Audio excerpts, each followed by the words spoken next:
Ladies and gentlemen, today I am bringing you quite an interesting video, and that is I have this. As you can see by the thumbnail and the title of this video, there were a couple listings that were posted for some old PSPs. And me being the Sony fan, I couldn't say no to them, so the bidding started at almost $5 Canadian. It was a pretty competitive bid, but the price I got away for these were $20 a piece.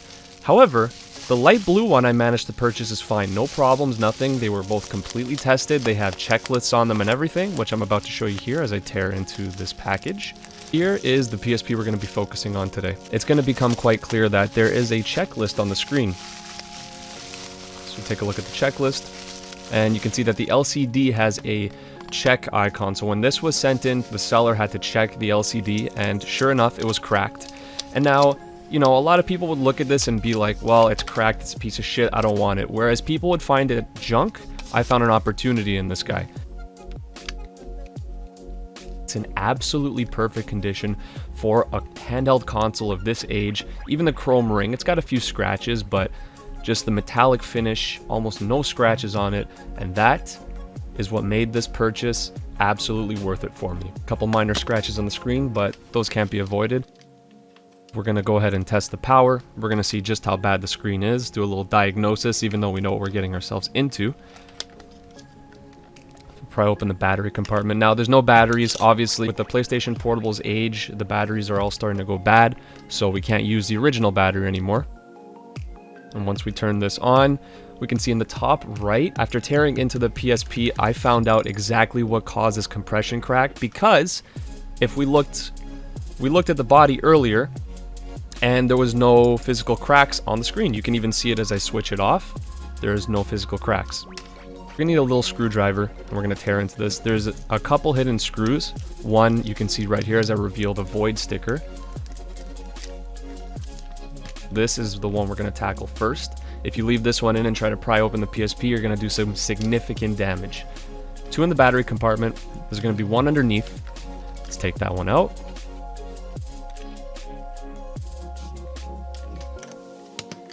Next screws are going to be on the top, and there are going to be two located on each side of the USB port.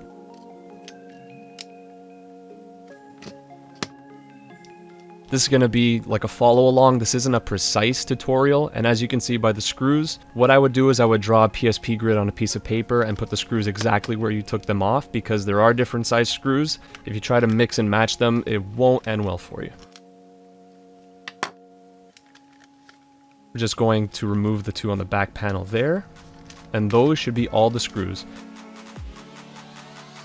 Here's the careful part. We're going to pry off the screen.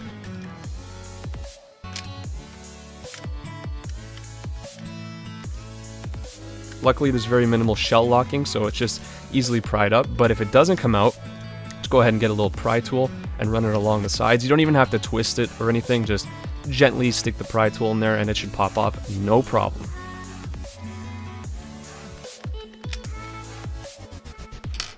And we're just working the screen, gently taking it off. Even though we have a cracked LCD, we don't want to further damage the body or the buttons, so we're going to carefully peel that off. So the first thing we're taking a look at are these little magnetic buttons on the bottom. We've got to find a way to get those off. So what I'm going to do is I'm going to just go under here gently. So there's a little tab that you'll have to pry in order to get the bottom piece off.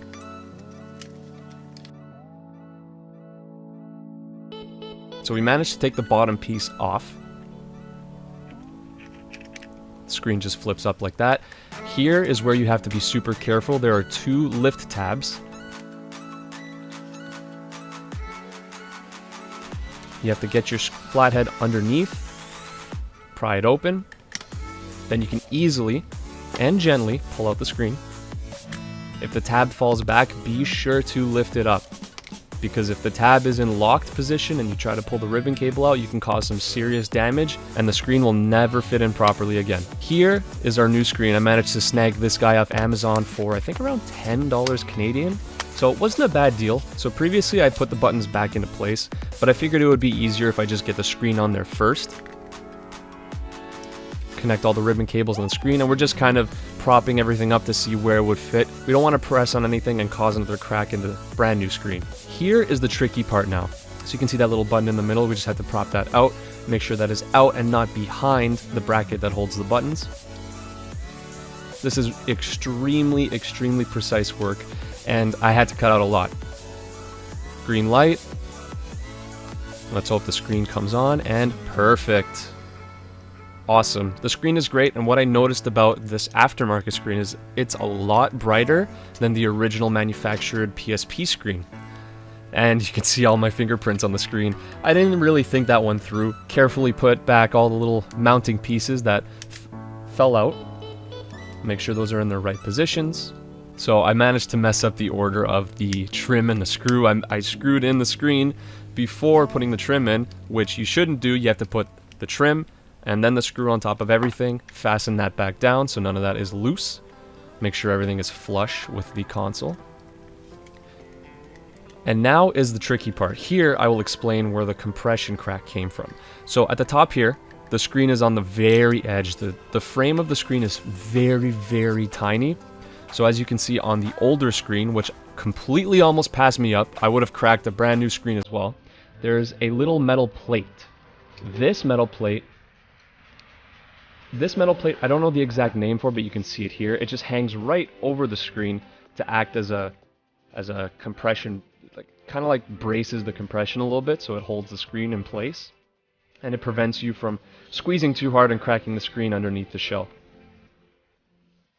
And now we're gonna clean up our mistake a little bit, get all the fingerprints off our brand new screen very gently.